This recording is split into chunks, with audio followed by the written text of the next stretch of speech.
and do.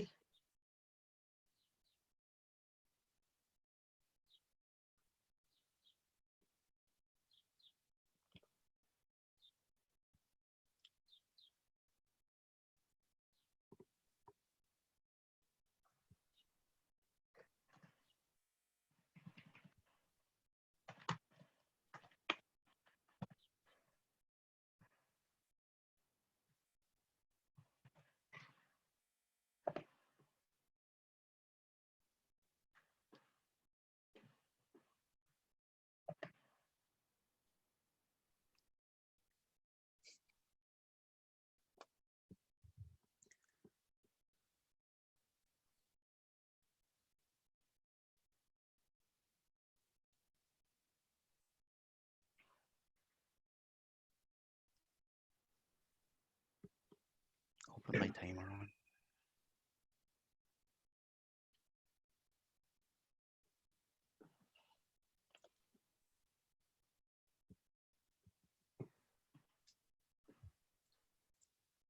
We've got 17 at the moment. Hello and welcome everyone to our latest weekly wellbeing class, where we've got top trainers from our wonderful list of training schools. I'm Rosemary Farrer, I'm from ThinkTree Hub. We're doing this because we think it is so important to get practical wellbeing skills out to people. Now, our last two, or our first two even, classes have been very much hands-on. We've had hand reflexology, we've had a salon hand treatment, but an awful lot about wellbeing is so much about mindset, and that is why I am really pleased to welcome the lovely Ravi Nahar this morning. Hi Ravi. Hiya.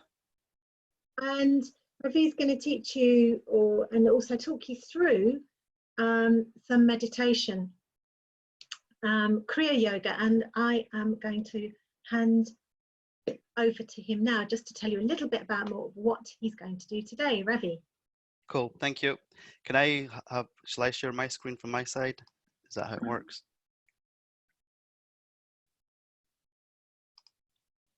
I can't share until you've stopped sharing. I stopped. Share screen, that one. Boom. Okay, you can see that?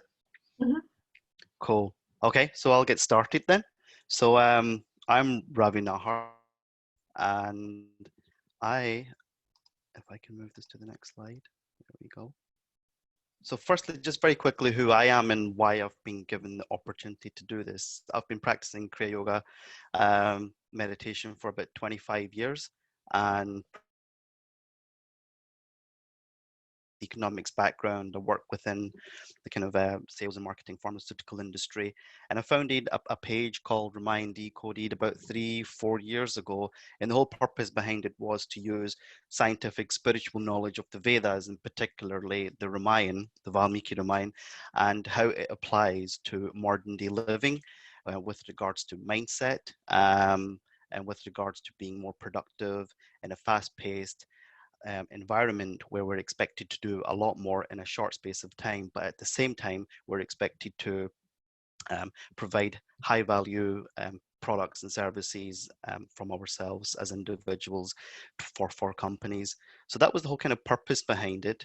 And the courses are available, and I'll put this slide back up towards the end, but those are my Facebook, Instagram pages. ThinkTree Hub, there's my Kriya Level 1 courses available there, and and Kush, the CEO of ThinkTree, just around the Kriya Level 1 course, what it is and what you can benefit from it. So this presentation is split into 3 parts, and I do have about 20 slides, and I'll try and get through the pertinent ones as quickly as I possibly can. But what we're going to do is look at what meditation actually is, and the reason why I've called meditation ME-DELETION in the title is because meditation is a state of mind which the vast majority of people cannot really get into, but meditation is more of a brand or a term to describe a technique which people practice but don't actually know what they're actually doing is concentration or dharana, and I'll explain what that actually means. So the way I like to do things is give you the technique. So the students that I currently have, what I do is give them the technique, and then we talk through over a period of time what that technique actually means from a scriptural point of view, that they're familiar with, what it's doing internally to their body and mind, and what they actually achieve out of it. And what I do with my students is that we go through a journey, and we kind of it's almost like coaching, and look at particular life events or particular scenarios or things they're looking to achieve or challenges, and how these techniques can actually help. Because a lot of this stuff, if you read things like Think and Grow Rich, or books by Earl Nightingale, a lot of these individuals, they will talk about meditation, but they will also talk about concentration, which people don't pick up on. And that's what we're going to be focusing on today. So, and I'll explain what that actually means. So what I'm going to start off is with the technique. Now, there's lots of techniques that we can use, and there's two that I'm going to explain today in the next kind of 5 to 10 minutes. This technique is more of a warm-up. So if you think of training your mind a bit like training at the gym, you do a warm-up, and once you do your warm-up, then you get into your training, and then you do your kind of static stretches towards the end. Studying the whole science of yoga or meditation is more or less the same. It's like the mind gym. You have to prepare your body and your mind to be able to practice meditation or concentration. And then there are various other techniques that you do towards the end of meditation, just as you would be training your muscle fibers. But the difference between training muscle fibers and training your mind is that your mind is far more superior and can achieve a heck of a lot more once you have some sort of control over it or some sort of awareness of what's actually happening. So if you've ever read the book, The Chimp Paradox, that talks about being more self-aware.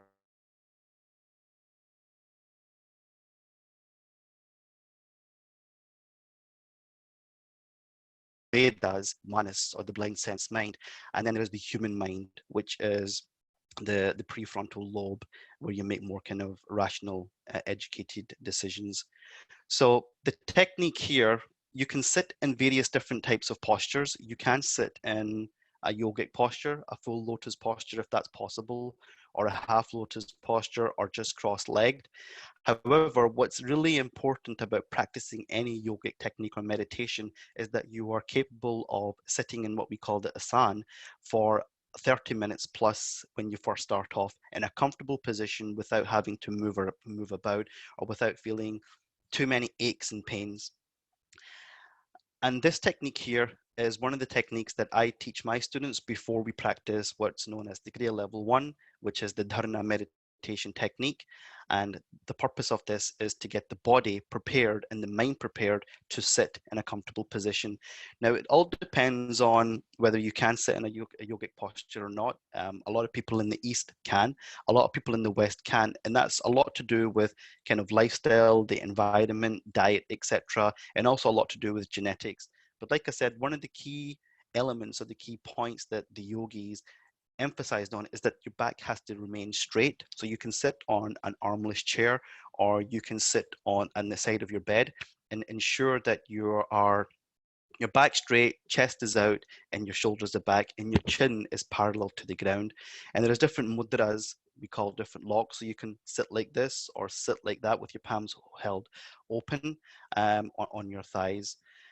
And what you do is you close your eyes and you focus on the point between the eyebrows. This is the prefrontal lobe.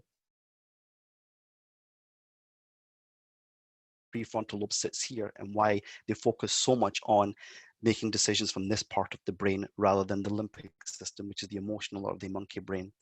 And what you do is you take one short and one long inhalation, and at the same time, you tense your entire body.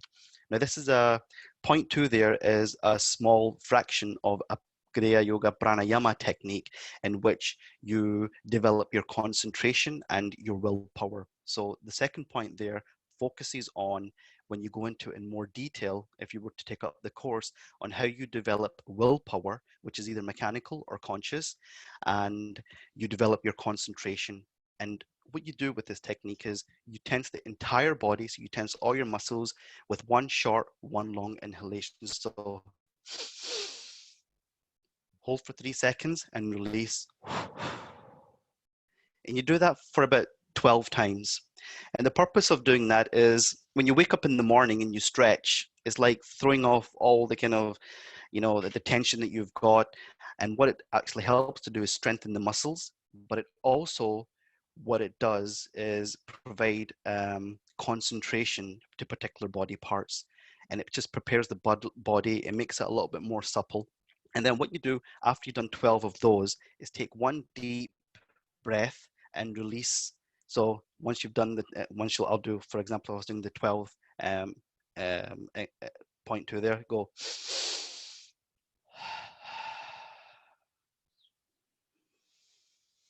Breathe in, breathe out. And once you've let all the breath out, what you do is just breathe naturally.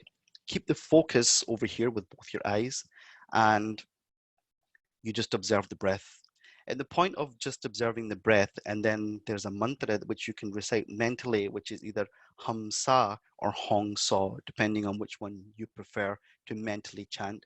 As the breath is coming in and out, you mentally chant Hong. As it's coming, Hum Sa. And the point of keeping the mind fixed on the breath is because your thoughts, what happens is that as you go down into more deeper brain waves, you ultimately start coming from the conscious, which is focused on the outside, into an internal subconscious. And the subconscious mind is like 10,000 times more powerful than the conscious mind. All the information which your five senses are taking in from the outside world are all stored in there. What happens is those thoughts, those events, something that's happened 20 years ago, all of a sudden it starts coming out.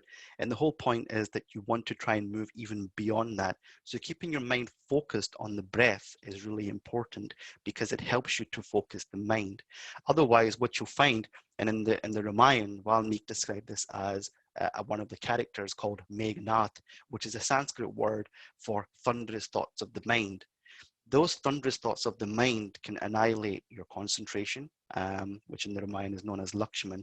And in the story, there is actually a scene where Meghnad puts the Lakshman and Ram, his brother, to sleep, who represent consciousness and concentration. So that's some background behind where it comes from in the Vedas. As you practice this technique, it's important that you try to do this first thing in the morning, so straight after waking up. Some people like to have a shower before they do it. Usually the time between 4 and 6 a.m. is the best time in the day to do it. And then at night time, before going to bed, usually about 11 p.m. But at any point throughout the day when you do have 5-10 minutes or half an hour to spare, this technique is really important, and this builds into what meditation actually is. Meditation, as I'll go through the presentation, is a state of mind which is known as the fourth state of mind. So I'm going to go through I'm going to go through another technique before I explain where meditation fits in and what the point and the purpose of this technique is and what you actually gain out of it practically in your daily life. So this is a breathing technique which helps you to focus your mind and concentrate your mind. But then there's also a technique which you can use to expand your awareness and understand how big your awareness and how vast your awareness and consciousness actually is. And with this technique, all you do is exactly the same as point number one. Get into your position, your Ashtanga, close your eyes, focus over here. And once you do that, you imagine a small light, just a very small light just above your head. And what you do is you expand that light within your mind until it encompasses your whole entire body. Once you've done that, you continue, so this light then encompasses your whole entire room, your house, the city that you live in, or the area that you live in, then the city that you live in, then expand that out to all the other cities nearby until this light has encompassed the whole of India, United Kingdom, US, wherever you are, and keep expanding that light until it has encompassed the whole entire world. And then keep expanding that light into the galaxies. Now that is the power of your awareness. And if you are able through the first technique to build on towards meditation, you can actually start expanding your awareness. So two of the things that I teach in the Kriya Level 1 course, and they're not basic techniques, they're very advanced techniques, is how to focus and concentrate your mind, and at the same time, expand your consciousness.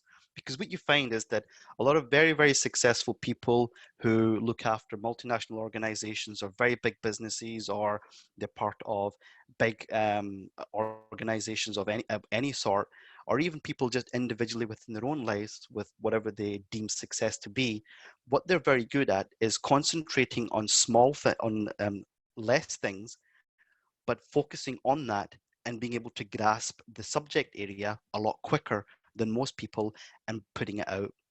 Now, when I was at university, there was this quote that I came across, that the source of the idea is not important, how you implement it is. And what successful people are good at doing is taking an idea, but being able to understand it better than most other people. And hence the reason why there's this stat with books like Think and Grow Rich or Personal Development, that 5% of the global population are extremely successful, and then the other 95% are not. And this is one of the reasons why. Now, success is a personal thing. It can be absolutely anything. It doesn't always necessarily have to be associated to money or wealth. So now that we've been through that technique, let's take a look at what meditation actually is. Now, meditation falls into step number 7. So if you go down on the left-hand side of the screen there, it's point number 7, Dhyana, meditation. What Patanjali did was he took the Vedas and the system of yoga and he systemized it into a way that we could understand it more clearly, and there were steps. And the first 2 points there are the yama and niyama. Then the asana, pranayama, pratyahara, dharana, which is concentration, and then dhyan, which is meditation, and then samadhi. Now, what people try to do is practice meditation without doing the first 6 points. And you can't really go into meditation understanding, having an awareness, or practicing the first 6 points.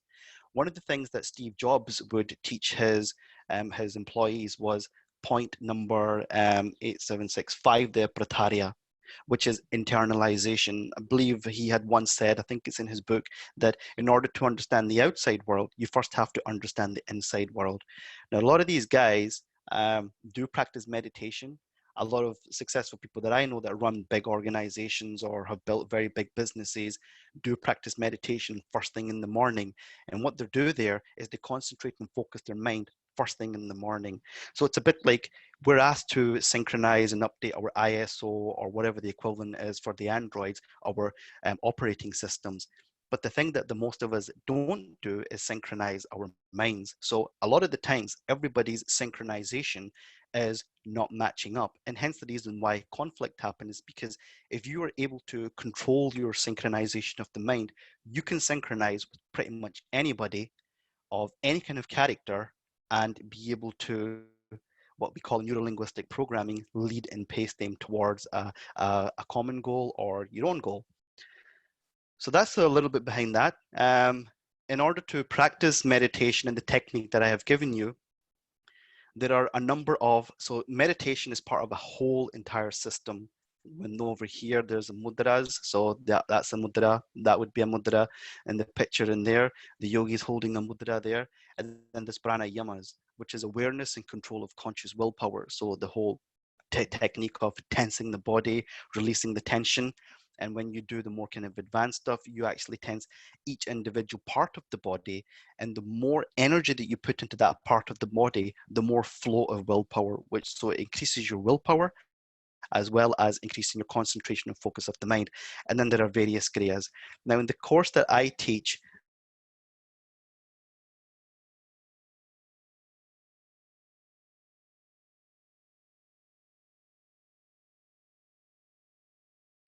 which is put out there, which is branded, but the vast majority of people don't quite understand what it actually means and what it actually is.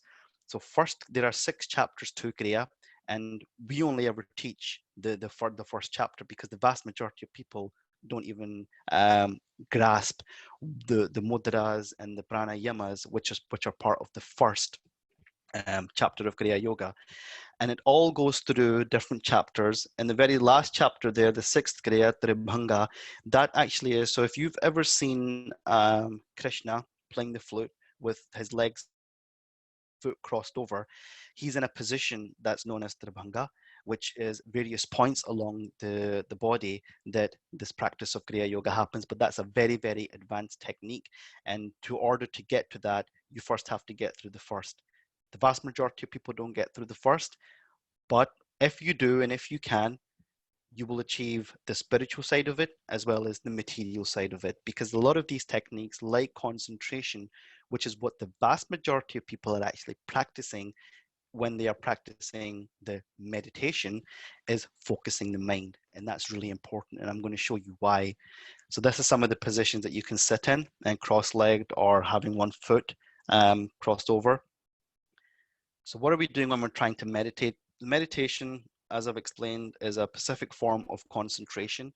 In yogic science, we say it's super concentration. So meditation actually ends where meditation begins, concentration ends. And you have to have a super concentrated mind, focused primarily on what the Vedas and scriptures talk about, purely on self-realization. So this is where someone like Erin Nightingale has said that a man without desires is a man who has absolutely no mind, because they don't want to achieve anything. That is a state of meditation. Meditation is the point of me-deletion. It is that point where you have no desires in the outside world. But all the practices before that, the concentration, self-awareness, that all contributes towards material success, if that's what you're looking for. But it also contributes towards spiritual success. And in my first course, we talk a lot about purpose and how you balance your professional and your spiritual life so they're in synchronization. So you balance your personal and your professional life so it's in synchronization. I think it was Steve Jobs who had said that, it's passion that keeps him driving, because he, like many other people in his position, are faced with huge challenges. Is born from their purpose. So passion, purpose, concentration, these are some of the techniques and stuff that I will teach in my Kriya 1 course, which is available through ThinkTree, if you're interested in taking that up. So what's actually happening when you're meditating? So we all know about the kind of conventional brain waves and how it's all kind of measured in terms of what's happening inside the brain. So your brain has things that are being discovered now, like magnetite, which is like magnets. There's fragments of magnetite in your brain. And if you're able to get into deeper states of brain waves, and some of these are the newer ones. So gamma was the latest one, the old one. And then there's hyper gamma, then there's lambda, then there's epsilon. And epsilon is a brainwave which is now it's like the meditative state, where your brain is no longer emitting anything on the outside because everything is internalized.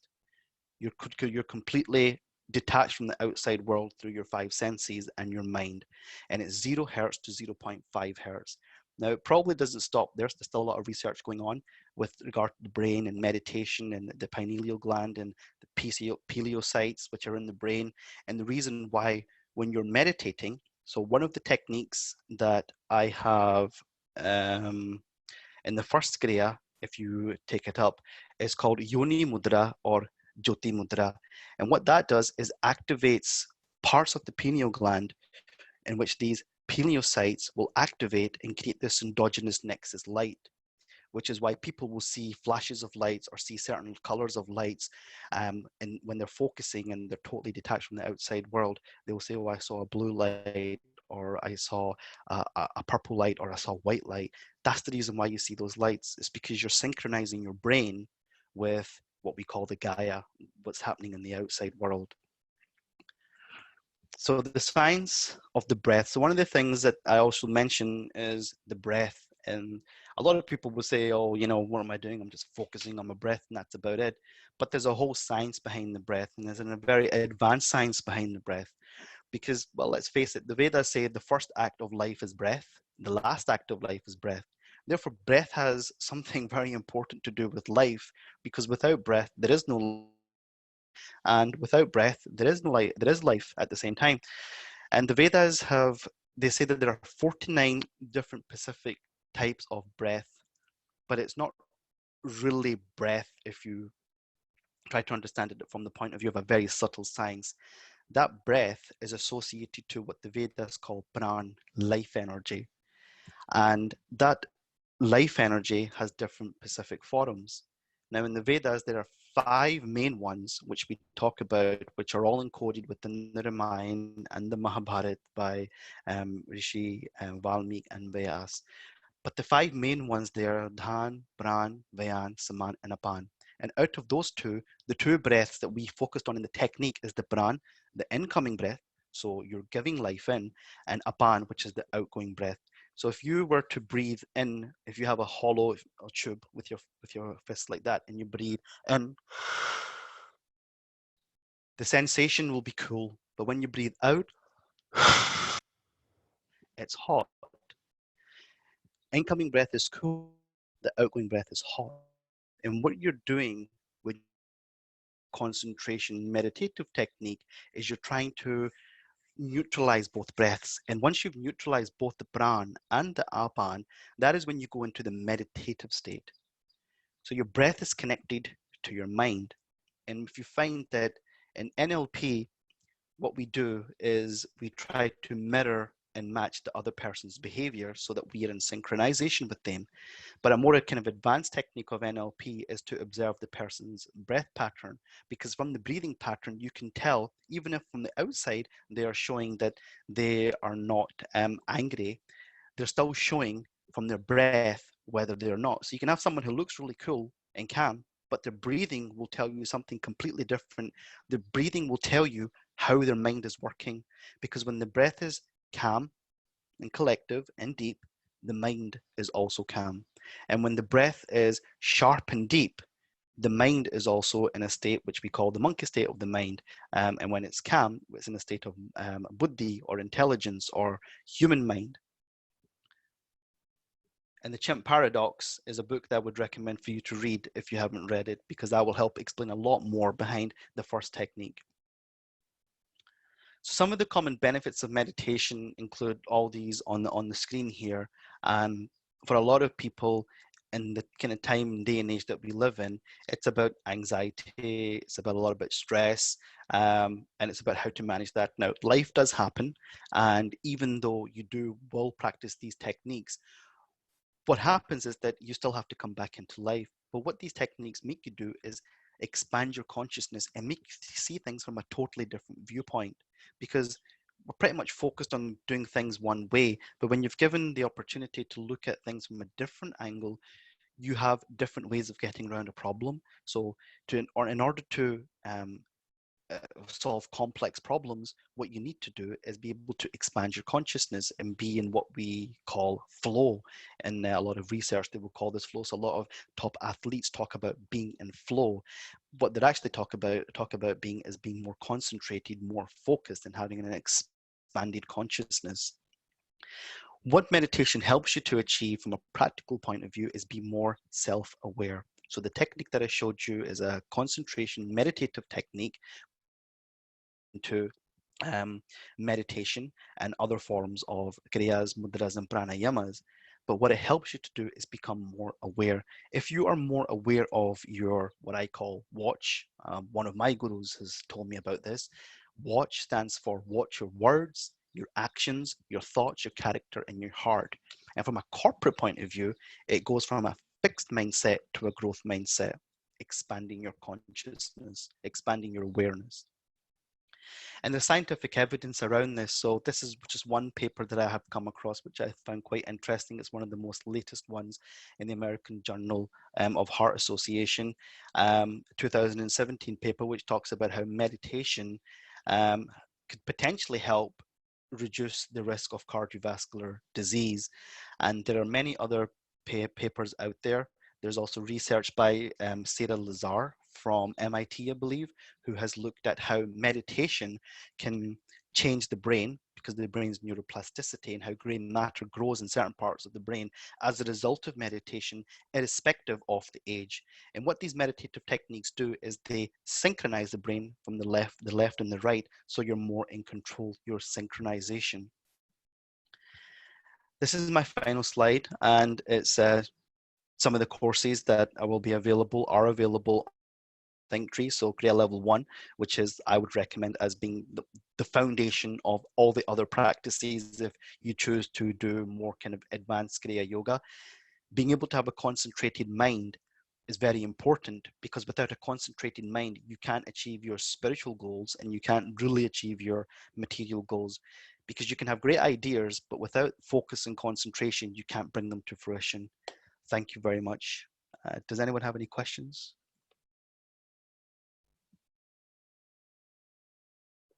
Hi, Ravi. Hiya. Do you want me to stop sharing? You can do, or you can leave it up there. It doesn't really matter. Okay, I'll leave it up here. Yeah, okay. Thanks for taking us through that. I think, you know, there's one message that's really important to take, that meditation is not something that is just nice to do. Meditation is what actually makes the difference for people achieving a goal that they'd really like to achieve, and maybe not achieving the goal they would like to achieve. So I think that's really important. Pritam's just got a question. She says, can you tell us about self-realization that you mentioned? In terms of self-realization as an organization, or self-realization as just self-realization? Pritam, can you just elaborate on that a little bit? So self-realization is also an organization by Paramahansa Yogananda. And you know, I've learned some things from their organization, like Kajeri Mudra Talabya Kriya, which are not in the kind of conventional lessons that they give out. So they'll only ever give this kind of stuff out to certain people. But self-realization as a whole kind of concept is, you know, it's even beyond samadhi. So when people talk about the fourth state of the mind or samadhi, that is self-realization. But there's different types of samadhi. So there's some prajanat and asamprajanat. And then to be able to go to what, you know, only a handful of people you'll ever come across in your life, even through, you know, social media, go into what's called nirvikalpa samadhi, which this is the very advanced, like PhD kind of beyond the part of Kriya Yoga, which is nirvikalpa samadhi, which is going from here to all the way up here. So from the Agna Chakra, the 6th point of consciousness, to the 7th point of consciousness, which sits about over here, which is called the Sahasrara. And I'm sure some of the people, you know, on this webinar will have heard about the Mahabharata. And in the Mahabharata, when Bhisham on the other side was lying on a bed of arrows, he had said that he was not going to die until the sun went from the south to the north. And that's what that means, from self-realization to God realization. But that's a very kind of advanced spiritual science. Yeah, and I think very much what we're talking about is the first step, which you said to me before, is enabling people to get to that state of concentration so they can actually move beyond that. And yeah, Raveen, she got an interesting point, because she was talking very much, a lot of this stuff has been taught very much on a one-to-one basis between teacher and student. And I think what you were saying, that the way that you're teaching is you really want to get people more understanding meditation from the scientific aspect of it, not some kind of, oh, that's nice, or we're making up. But actually, this is physiologically what is happening. And the link to, if you like, the way that you can decode the stories that people tell that kind of scientific. And that's exactly how we try to sell it to people. You know, I say this is the Fortnum and Masons of the spiritual market. You know, it's not for everybody, because not everybody wants to pay that kind of price or be committed to doing it. You know, if you want to go and learn meditation from anywhere, you can learn it. But to be able to understand what it actually is, how it's changing you internally, and how you can use that externally, that comes with, you know, dedication. So I pick, you know, that's how I do it. Yeah, and I think also from Praveen's point, she's saying, can you really do this by reading and by virtue? And I think from what you were saying, the way that you do it is that you've got material, but then you've also got one-to-one sessions as part of this. So yes, that's right. Yep. Personal way of learning as well. So Yep. just that to Praveen. I would like to thank you, Ravi. I'd like Thank to you. thank everyone who joined us here, who's joining us live on YouTube, and who will watch the recording of this, because I think when you go back through, if you want, you can really see so much that Ravi's just offered in a really squished, Yep. fast method that is so much there, and that is so key to navigating what we're going through, but also navigating the world and navigating the world, and also ultimately empowering ourselves. That's the important part. Empowerment. Yeah. Yep. Empowering, so that we all have the same chances of success as anybody else. Yes. Absolutely. Yeah. I think we got one new message. Otherwise, I know we're trying to keep these nice and short. Yeah, the audio did go a little bit, but the slides are clear, and hopefully maybe it may have all recorded. So do look back on the recording if you want to find more about and actually take that step towards Kriya and meditation. Then obviously just pop onto ThinkTree Hub, and you can connect with Ravi if you haven't connected with Ravi before. Yep. And that would be absolutely fantastic. So I'm going to say thank you very much to everyone, and Thank you. everybody's success, both in their meaning and purpose and in their outer life. Thank you. Thank you. Thank you. Bye, everybody. Bye.